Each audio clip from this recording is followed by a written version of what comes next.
Saudações! Hoje é o dia 1º de julho de 2022 e ontem foi publicado o vídeo sobre superpopulação que ficou com mais de meia hora de extensão e mesmo assim deixou muitos desdobramentos em aberto. E um dos que eu sequer citei é justo uma questão que costuma surgir entre os que têm prestado atenção nos meus vídeos mais recentes, mas ainda não apreenderam algumas particularidades mais profundas da visão de mundo que eu sustento não só nesse canal, mas desde o meu site, o xr.pro.br, Filosofia e Ficção Científica, que está no ar desde 2000. Ao menos é uma questão que eu faria, se você, defende a ideia de uma manutenção sustentável do crescimento populacional, quer no sentido de aumento, estabilização ou mesmo de diminuição. Então por que mantém uma postura contrária ao aborto? Sim, porque muitas pessoas, aliás a maioria, se engana com relação ao meu sistema pessoal de pensamento, que é independente. E não pode ser, sob hipótese alguma, reduzido à esquerda, direita ou centro. E para aqueles que, à direita, dizem que quando alguém se declara nem esquerda nem direita, é esquerda disfarçada. E aqueles que, à esquerda, que dizem o simétrico oposto de que se alguém se declara nem direita nem esquerda, então é direita disfarçada, bem, eu tenho uma má notícia. Você não pensa. Seu cérebro é parasitado por sistemas meméticos que te usam para se replicar, como aliás faz a grande maioria dos sistemas de pensamento. Tal qual o vírus invade a célula hospedeira e troca o DNA dela pelo próprio. A mesma coisa fazem as ideologias que infectam a mente dos militantes, moldando seu pensamento de acordo com os interesses, entre aspas, dos memeplexos. Bem, eu tenho um vídeo sobre essa questão memética aqui. Mas, voltando ao tema, a questão da dinâmica populacional pode ser resumida numa relação entre as taxas de natalidade e mortalidade. E como o maior problema da vida é a morte, a questão é otimizar ao máximo possível as taxas de mortalidade sem perder de vista as de natalidade. E o melhor cenário possível é aquele onde todas as pessoas só morressem bem velhas, pelo menos enquanto não se descobre o segredo da imortalidade. E assim, ao mesmo tempo, temos que otimizar as taxas de natalidade para evitar excesso ou escassez populacional. Só que se eu estou opondo natalidade contra mortalidade, então natalidade pressupõe vida. E assim, regular as taxas de natalidade não pode significar, sob hipótese alguma, recorrer à morte. E aborto é morte, é matar o feto. Assim, a única forma racional de contenção de natalidade envolve abstinência sexual ou contracepção. É por isso que mais apropriadamente costuma-se usar o termo fecundidade ou mesmo fertilidade em vez de natalidade, pois natalidade é relativa a nascimento. E se você impede o nascimento, você teria uma atitude antinatalista. Mas como eu disse, a dinâmica populacional só faz sentido antepondo vida com morte. E a vida, no caso mesmo a humana, começa antes do nascimento. Não faz sentido incluir aborto no rol de opções que se contrapõem à mortalidade, porque ele é mortalidade. E não é possível negar isso sem contradizer toda a experiência humana. Pergunta a uma mãe que sofreu um aborto espontâneo numa gravidez desejada, se aquilo não é uma tragédia. Infelizmente, a ideologia de que aborto não seja a morte de um ser humano foi tão bem sucedida que conseguiu destruir em muitas pessoas a percepção de uma realidade autoevidente. E a essa ideologia, que entre outras coisas nutre desprezo absoluto pela vida intrauterina, dá-se o nome ofensivo de abortismo. E sim, é um apelido deliberadamente ofensivo, com o objetivo de rotular pejorativa e merecidamente uma forma de pensamento que também rotula fetos humanos como pedaço de carne, amontoado de células ou parasita, numa óbvia estratégia de desumanização. E veja só, admitir a humanidade do feto não é, de forma alguma, interditar o debate sobre a legalidade ou não do aborto. O meu ponto não é esse. Da mesma forma como não é necessário negar a humanidade de uma pessoa em estado de coma, ou mesmo de um criminoso, para discutir a eutanásia, a pena de morte ou o homicídio em legítima defesa.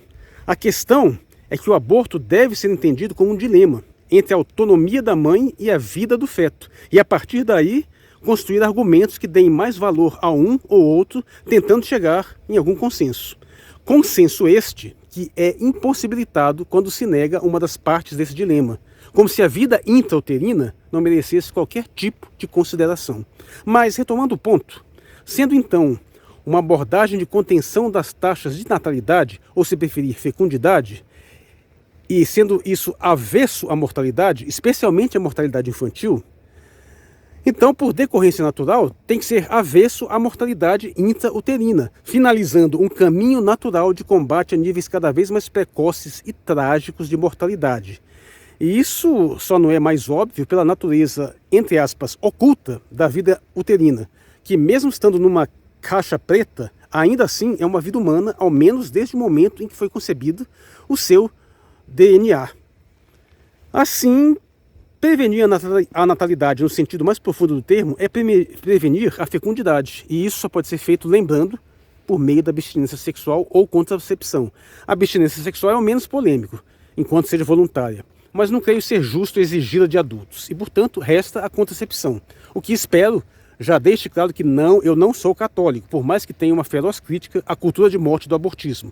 E ainda digo mais, eu não seria contrário às propostas de descriminalização do aborto se elas fossem feitas de forma sincera, mas, infelizmente, elas são feitas usando as piores sortes de falsidade e fraudes possíveis.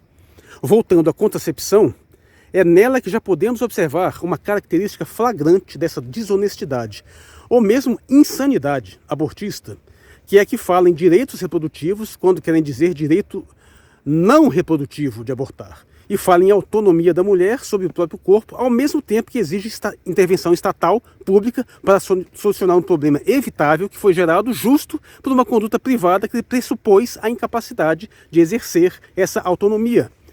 Ora, eu não estou falando aqui de qualquer regulação da vida sexual feminina, cujo direito à liberdade de fazer o que quiser com seu próprio corpo, de forma minimamente saudável, claro, eu reconheço sem qualquer restrição. Só que a partir do momento em que se exige que a saúde pública arque com as consequências de uma incapacidade de controlar a própria fecundidade, o problema deixa de ser de fórum íntimo e passa a ser um problema coletivo. Não se trata de recriminar a sexualidade livre, e muito menos o direito a utilizar métodos anticoncepcionais que, inclusive, podem ou pelo menos deveriam ser obtidos universal e gratuitamente na rede pública. Só que isso pressupõe que a mulher tenha justamente autonomia sobre seu próprio corpo, responsabilidade e capacidade de utilizar tais métodos. No momento em que ela falha em fazê-lo, isso é o exato contrário do que se esperaria da autonomia reprodutiva. O meu corpo, minhas regras é perfeitamente válido até que ocorra uma gravidez indesejada, porque aí, em todas as legislações do mundo, mesmo as mais permissivas, passam a valer as regras do Estado, com critérios mínimos de quais possibilidades de aborto são permitidas ou não. Em suma, o controle populacional, no que se refere à questão dos índices de natalidade, pressupõe principalmente, aliás, quase exclusivamente, controle conceptivo. Justamente o que foi perdido no momento em que se quer recorrer a um aborto. Se houve uma gravidez indesejada, é porque essa instância já falhou.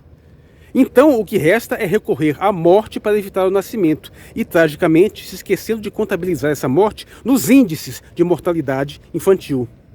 A contracepção é incomensuravelmente mais barata, mais prática e segura, infinitamente preferível. Mas o fato é que, quando o aborto é liberado, ela é claramente negligenciada em favor do aborto, bastando para isso observar os índices comparativos anteriores e posteriores a uma nova legislação mais liberal. E o fenômeno das aborteiras seriais, que chegam a gerar iniciativas nesses países mais permissivos de desencorajar ou mesmo limitar abortos sequenciais. Infelizmente, o abortismo foi tão bem sucedido em falsificar fatos, dados e argumentos que é certo que qualquer abortista que ver esse vídeo terá na ponta da língua uma lista de pseudo-argumentos prontos para contestar cada passo de forma absolutamente miserável em termos intelectuais. E aqui, quero deixar claro que defender a descriminalização do aborto não é necessariamente ser abortista, pois isso pode ser feito com bons argumentos. Mas, infelizmente, o viés abortista predomina, com pessoas que foram doutrinadas a repetir um autêntico manual de mentiras e distorções, ao ponto de que isso gera uma espécie de opção permanente pela fraude, mesmo quando há opções melhores, mais sensatas e mais honestas. E vou usar o último e mais recente caso, sobre o qual já fiz 2 vídeos, como mais um claro exemplo. Ora, como eu apontei nesse vídeo, tivemos na realidade um caso bastante controverso e não claramente previsto em lei, que ainda que não anule a possibilidade de um direito legal ao aborto, ao menos deixa num limbo jurídico a questão de ter havido ou não um estupro. Ademais, temos o problema da constituição médica de aborto, que não é admissível, de acordo com o consenso médico atual, após a 23ª semana de gestação. Só que não era necessário recorrer a nenhum desses pontos controversos, bastava focar na questão de que, tendo uma idade tão precoce, a continuidade da gravidez acarretava risco à vida da mãe, situação onde, de fato, não há um limite prático razoável à interrupção da gravidez, quer seja como aborto ou parto antecipado. Ainda que houvesse evidências contrárias de que a manutenção da gravidez fosse mais segura que sua interrupção, é indiscutível que há dúvidas a esse respeito pela simples idade da criança genitora. Sempre haverá algum campo válido de debate a respeito de ser preferível levar a gravidez por mais algum tempo ou não. E isso na seara exclusivamente médica.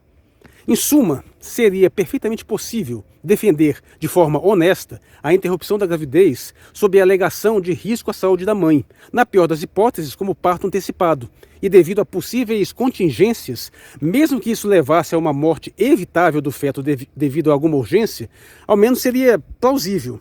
Mas, no entanto, como se viu, os abortistas em questão, que defendem o desprezo à vida intrauterina por princípio, preferiram falar em estupro e preferiram omitir a idade gestacional para ocultar que se tratava de um parto antecipado e não de um aborto. Em suma, podendo usar argumentos razoáveis, que mesmo que discutíveis, ainda seriam defensáveis, dando margem a um debate, o abortismo deliberadamente optou pela mentira, pela fraude e pela manipulação. E o que chama atenção aqui é que isso é uma constante e que sempre ocorre toda vez que temas assim são trazidos a público de forma bombástica. Tal qual foi o tema do estupro culposo do Intercept, que analisei aqui, quer seja o caso da promotoria de Júlio de Castilhos, que abordei nesse texto, ou o caso do estupro dos 33, que abordei nesse outro texto, ambos na descrição. Eu sou Marcos Valério XR, em 1º de julho de 2022. Obrigado por sua atenção.